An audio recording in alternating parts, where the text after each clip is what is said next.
પ્રમુખ સ્વામી મહારાજની 1977મી લંડનની જે યાત્રા હતી એમાં સાથે મહંત સ્વામી મહારાજ પણ હતા. એમણે તે વખતે પવિત્ર દિવસો હતા એટલે હિંડોળા બનાવવાની અમને આજ્ઞા કરેલી. અને અમારી સાથે તે વખતે હું પોતે હતો, દિનેશભાઈ ડીસી પટેલ હતા, કનેશ હતા અને બીજા 2-3 હરિભક્તો પણ હતા બનાવવા માટે. હવે સ્વામીએ લેસ્ટરથી સ્પેશિયલ કાગળ લખીને અમને એવું જણાવ્યું હતું કે આપણે 3 હિંડોળા બનાવવાના છે. એમાં એક કઠોળનો બનાવવાનો છે, પવિત્રનો બનાવવાનો છે અને બીજો ચોકલેટનો હિંડોળો કંઈક બનાવવાનો છે.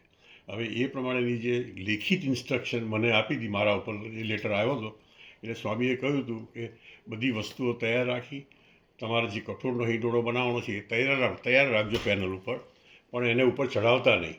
અને કારણ કે છે ને પવિત્રનો બીજો પૂનમનો દિવસ આવે છે એટલે પવિત્રના રાખડીઓનો હિંડોળો પણ કરવાનો છે, તો એ પ્રમાણે ચઢાવતા નહીં અને તૈયાર રાખજો. હવે એ માટે બધી જે વસ્તુઓ લાવવાની હતી, બીજે દિવસ રવિવાર હોવાથી દુકાનો બધી બંધ હતી, એટલે સ્વામી એવું કહ્યું કે તમે એડવાન્સમાં બધી જઈને લઈ આવજો. સિલ્વર ક્લોથ છે, પેપર છે, ક્રેપ પેપર છે, બધું જે કંઈ વસ્તુ લાવવાનું હોય એ લઈ આવજો અને તૈયાર રાખજો. અને પછી અમારા આવ્યા પછી આપણે એ બધું તૈયાર કરી. અને એમણે સ્વામીએ પાછું સ્પેશિયલી મને કહ્યું કે એમણે ડ્રોઈંગ દોરીને કહ્યું કે આ ફ્રેમ કેવી રીતે બનાવવાની, હિંડોળો કેવી રીતે કરવાનો, તૈયાર કરવાનો, ઊભો કરવાનો, એ પ્રમાણે બધું તૈયાર કરીને અમે રેડી રાખ્યું હતું. અને પછી બાપા આવ્યા ત્યાર પછીથી એ હિંડોળાની પેનલ અમે ઉપર ચડાવી હતી અને બધાને દર્શન થયા હતા.